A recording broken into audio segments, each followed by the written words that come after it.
The following is a short video on managing your AR customers and how you handle end of month and printing or emailing your statements. The starting point for this is to go into Counterpoint, and I have created a folder called end of month. Now, you may not have this on your menus, but if you'd like to have this added, not a big deal. Just please check in with your LPA consultant. We'll be happy to create this folder for you. Everything that I have here in this folder is available if you go to customers. Some of this is under finance charges. Some of this, for example, the statement is under reports, etc. All I did was take some of the things that we use the most and put them into a single folder. So again, if you do not have this folder, you'll still be able to do these things. Just look up the individual titles and you'll be able to find these buttons. So let's talk about end of month. So you've had AR customers who've been coming in to the store and charging. You've been receiving payments, and you might be entering those payments through point of sale, or you might be entering those payments through cash receipts enter on the back office side of Counterpoint. But now we're at the end of the month, and we have to think about statements and wrapping all this up. So the starting point for this is we can look at something called Apply Credits. And this is a nice tool. We're going to preview this first. But this is a tool that we can use. If there's any open balances or credits, we can auto apply those to tickets. Not all of my customers like to use the auto apply feature, but it is here and available. And at the very least, we can use this to preview and see what's out there. So for example, I'm going to go ahead and click preview. And this will show me, I'll make this larger so we can see it. This shows me I have two customers. One is Bill Baker, one is Mary Higgins. And I can see that I have some credit memos that have come in. And if I allow Counterpoint to match these up, Counterpoint is going to take these credits and match it up to these tickets as it's showing here. All right. In this case, it looks like we're taking the first credit memo for $10, applying it to this ticket, which takes the original balance and reduces it by $10. I can tell that by the next line. We take another $10.25, same ticket, take that off, and along comes this.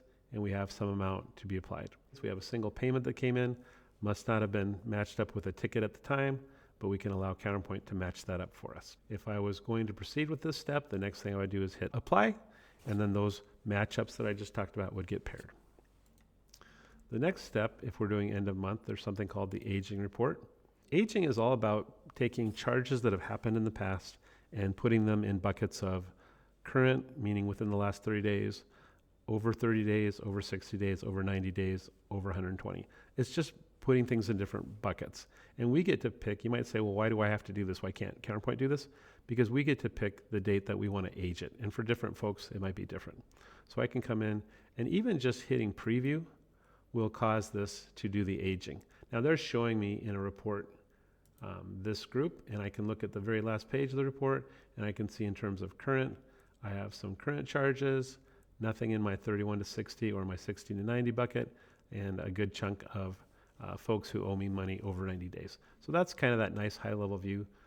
By previewing that report, it did update all of my customers, and that's going to be useful for me when we run our statement.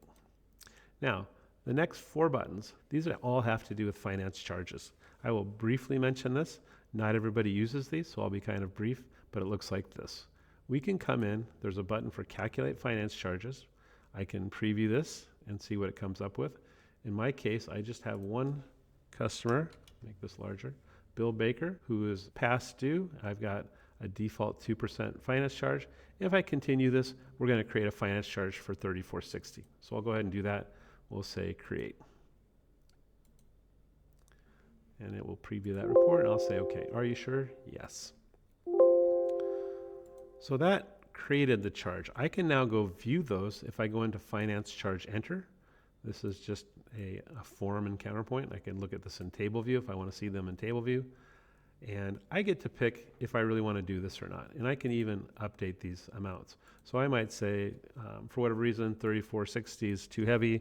We have a standard. We want it to be $30. Maybe we're just going to round off to $30 and make those changes. Now you might have 50 or 60 of these, but you can look through these. You might look at a line and say, no, that's a good customer. We understand they're over, but we're going to let that be. And you can delete individual lines. So calculate finance charges will go create all the charges, but you get to decide which charges do you really want to happen. And this is where you can edit those.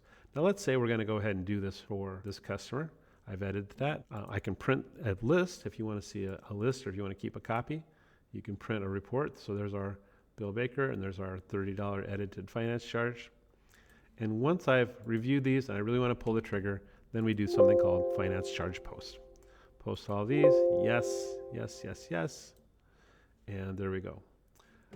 I will show you in our account management, if we go now to Bill Baker, that finance charge that we just created, I expect to see here under AR documents, and here you can see that's us today on March 13th, finance charge came along. So that's now been added to their bill. Now we'll talk about statements. Again, if you don't have your nifty end of month folder, don't worry. You can go to customers reports, and here's your customer statement. I'm going to use my menu path, end of month statements, and a number of things we can do here. First off, we might choose to preview this. If you don't have your defaults already set up, I would encourage you to go into your Counterpoint.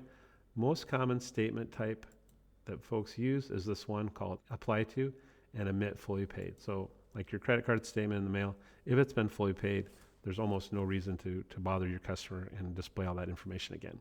So this will omit anything fully paid. You can choose how you want to order this. You get to pick a cutoff date. I will do 02/01/2025 through 02/28/2025. And you could, there's a nice drop down here for dates. I could have said last month. If I do that, then these dates will just populate for me. Here's those aging buckets. Typically, once these are set up, you don't play with these again. These are based off of our aging. I get to pick on this if I want to include ticket detail, if I want to include prior period detail, and this has to do with our email customers. I'll come back and talk about this in a moment. For now, we'll include these, and you get to pick how you're going to order this. So let's go ahead and preview this.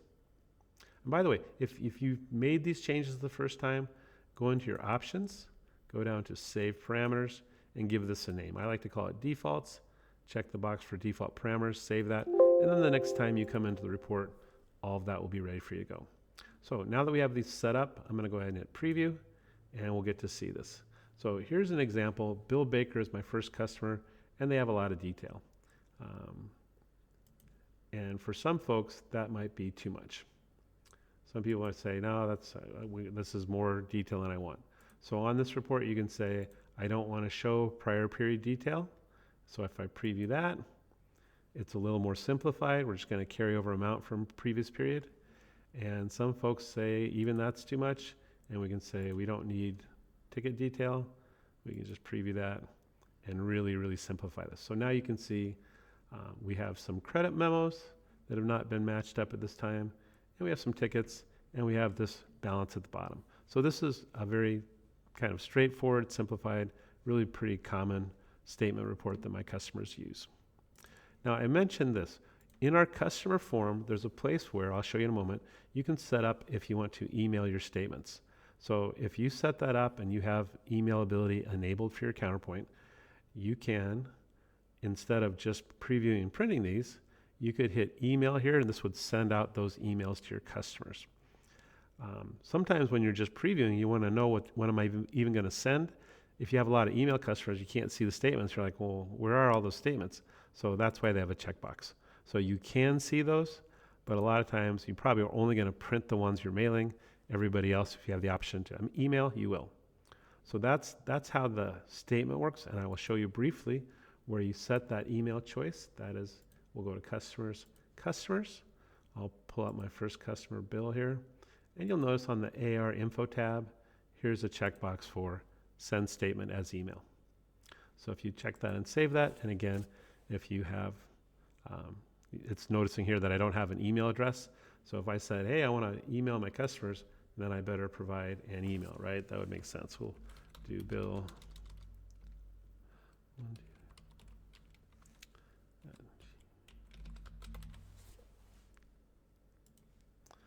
So now the AR info is not screaming at me because I did provide for my contact, I did provide an email, and now that's all set up. So again, that is a very brief video on what end of month and statements might look like. As always, if you have any questions, please reach out to us.